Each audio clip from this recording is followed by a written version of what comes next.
자, 파트 9 주거 정책과 주택 문제입니다. 늘 그렇듯 핵심만 콕 집어서 아주 빠르고 명확하게 파헤쳐 볼 텐데요. 주거 복지의 핵심 개념과 필수 지표들 바로 시작하겠습니다. 본격적으로 들어가기 전에 숫자 하나만 머릿속에 딱 넣어두고 갈게요. 바로 14입니다. 우리가 정책이나 복지 제도를 공부하다 보면 진짜 별의별 숫자가 다 나오잖아요.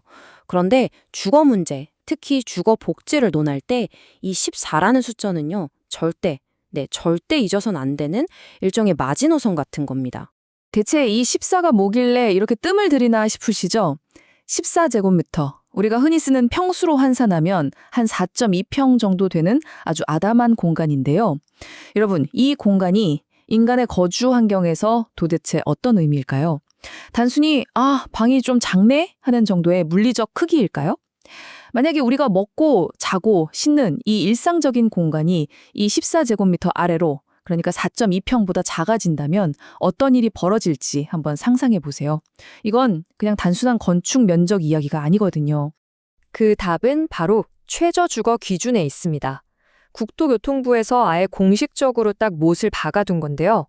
말 그대로 사람이 사람답게 살기 위해서, 최소한의 쾌적함을 누리기 위해서 가구원 수에 따라 적어도 이 정도 면적은 무조건 확보되어야 한다라고 국가가 명시해둔 최소한의 선인 거죠.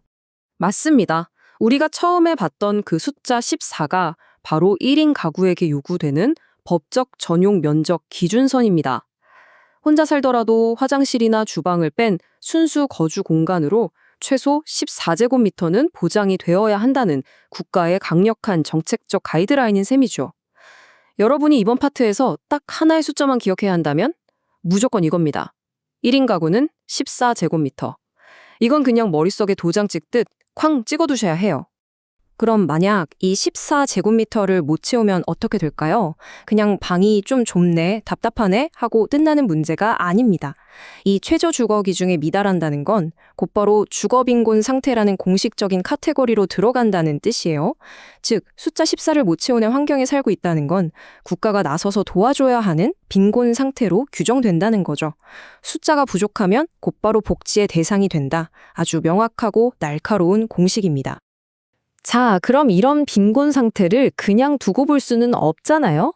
그래서 등장하는 구원투수가 바로 주거복지입니다. 최저 주거 기준이라는 그 마지노선 아래에 있는 분들을 어떻게든 그 선 위로 안전하게 끌어올려야 하니까요. 이걸 위해 국가가 적극적으로 정책이라는 도구를 꺼내드는 것, 이게 바로 우리가 배우는 주거복지의 가장 핵심적인 목표이자 존재 이유입니다. 그 주거복지의 가장 강력하고 대표적인 첫 번째 무기가 바로 공공임대주택입니다. 화면에 4가지 핵심 유형이 보이시죠? 영구임대, 국민임대, 행복주택, 그리고 전세임대. 여러분, 지금 이 4가지 이름은 그냥 눈으로 찰칵 사진 찍듯이 머릿속에 바로 저장해두세요. 이 4가지 유형은 나중에 실무를 하시든 시험을 보시든 정말 기초 체력이 되는, 절대 흔들리면 안 되는 아주 중요한 뼈대거든요. 이어서 두 번째 핵심 카드는 바로 주거급여입니다. 방금 본 공공임대주택이 국가가 아예 집이라는 물리적 공간을 지어서 내어주는 거라면요, 주거급여는 좀 다릅니다. 이건 저소득층 분들이 민간 시장에서 계속 집을 구하고 유지하실 수 있도록 아예 월세 같은 주거비 자체를 직접 쏴주는 현금성 지원 시스템이에요. 그러니까 하나는 공간을 주고 하나는 돈을 지원해주고 이 2가지 트랙으로 주거 빈곤을 꽉 잡겠다는 아주 체계적인 접근법인 거죠.